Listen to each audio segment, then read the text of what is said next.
एका छोट्याशा घटनेने पूर्ण आयुष्य बदलू शकते। एक कुत्रा, एक माणूस आणि काही दिवसात अशी परिस्थिती निर्माण झाली की सगळे हादरले। साताऱ्यात घडलेली ही घटना सुरुवातीला अगदी साधी वाटली, पण काही दिवसांनी ज्याने सगळं पाहिलं तो विश्वासच ठेवू शकत नव्हता। रस्त्याच्या कडेला एक कुत्रा फिरत होता। त्यावेळी एका व्यक्तीचा त्याच्याशी संपर्क झाला। त्या क्षणी त्याला काहीच वाटलं नव्हतं, सगळं नॉर्मलच होतं। पण काही दिवसात त्या व्यक्तीच्या वागण्यात बदल दिसू लागला। तो अस्वस्थ होऊ लागला, शांत बसू शकत नव्हता। त्या हालचालीत लोकांना विचित्रपणा वाटू लागला।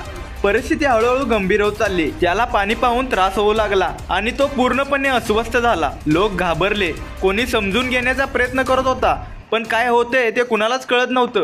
एका छोट्या दुर्लक्षामुळे परिस्थिती हाताबाहेर गेली। कुटुंबासाठी ही खूप कठीण वेळ होती आणि आसपासचे लोकही हादरले। ही घटना आपल्याला एक मोठा धडा शिकवते। अशा परिस्थितीत वेळेवरच उपचार घेणे महत्त्वाचे असते।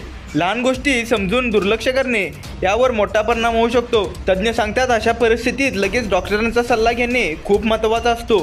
ही गोष्ट हलक्यात घेण्यासारखी नाही, एक छोटी चूक आणि मोठा परिणाम। म्हणूनच सावध राहा आणि योग्य वेळी ॲक्शन घ्या। जर तुम्हाला वाटत असेल अवेअरनेस खूप महत्त्वाचा आहे तर हा व्हिडिओ शेअर करा आणि कमेंट्समध्ये स्टे सेफ लिहा। तर अशा प्रकारच्या व्हिडिओसाठी तुम्ही या चॅनेलला सबस्क्राईब करा।